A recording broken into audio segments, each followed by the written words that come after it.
Alright guys, so as I was having tutoring, I forgot that realized that this part was not covered in our video. So doing this quick little one just to show you how to do the last part of your practice. And as you notice, where we left off last time, it shows that the branches,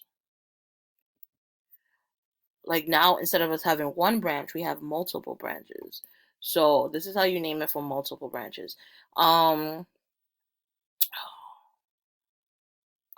All right, so we're gonna name our parent first. So our parent is the longest chain right here. I just like circling it so I know what I'm dealing with. This is not part of our parent, so we're not gonna include it. So our parent has 1, 2, 3, 4, 5, 6, 7. 7. So that's hept, right? And because we only see single bonds, it's gonna be heptane. Okay, so that's the name of our parent. Now we have two branches. One over here, and then one over here, right? Let's just name our branches. So this branch has two carbons in it. Two carbons, the prefix is eth. And because it's a branch, it's going to be ethyl, right? Now, our second branch over here has three carbons in it. So its name is going to be, yes, for the prefix for three is prop. So we have prop, and then we're going to add, because it's a branch, propyl. There you go. Now, the last thing we need to do is find out what carbons it attached to. I'm going to start with the side that is closest to a chain. Because there is no double or triple bond in here, we're not going to start. We're going to start with the side that is closest to a branch. If we had a single or double bond in here, if we had a double or triple bond in here, we would start with the side that's closest to the bond because the bond overpowers or outweighs the branch. But in case of alkanes, we're going to start with the side that's closest to a branch. So this is on 1, 2, 3. This is on carbon 3. And this is on 1, 2, 3, 4. This is on carbon 4. Now, we have two branches, we have the parent, we know the locations. How are we going to put the names together? We're always going to start, when it comes to branches, in alphabetical order. So when it comes to branches, we're going to start naming in alphabetical order. So it's going to be 3 dash ethyl,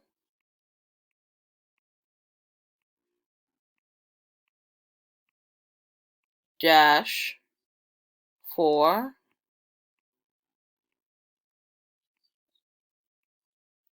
propyl, and then the parent chain always comes at the end, and it's heptane. And that is for there. All right, so now let's do B. B, if you can see closely, they actually numbered it for us. So it is also a parent chain of 7. So we're still dealing with hept, right? Heptane. I know it's heptane because it only has single bonds. And I have 7 carbons. Now I have 2 branches over here like I did before, right? I'm going to start naming it. Let's name this one first. This branch over here has only 1 carbon, so that's meth. And because it's a branch, it's going to end in a YL, so that is a methyl. Now we have these 3 carbons here. 3, once again, 3 is prop. And because it's a branch, it's going to be propyl. There we go. Now, what carbon is it located on? We're going to start with the side that is closest to a branch, which is the left side, not the right. So the methyl is attached to carbon number 1, 2, 3, carbon number 3, and the propyl is attached to carbon number, it's labeled 4. All right.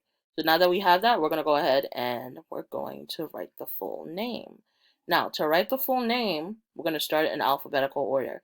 M comes before P, so that's what we're going to do. We're going to write 3-methyl,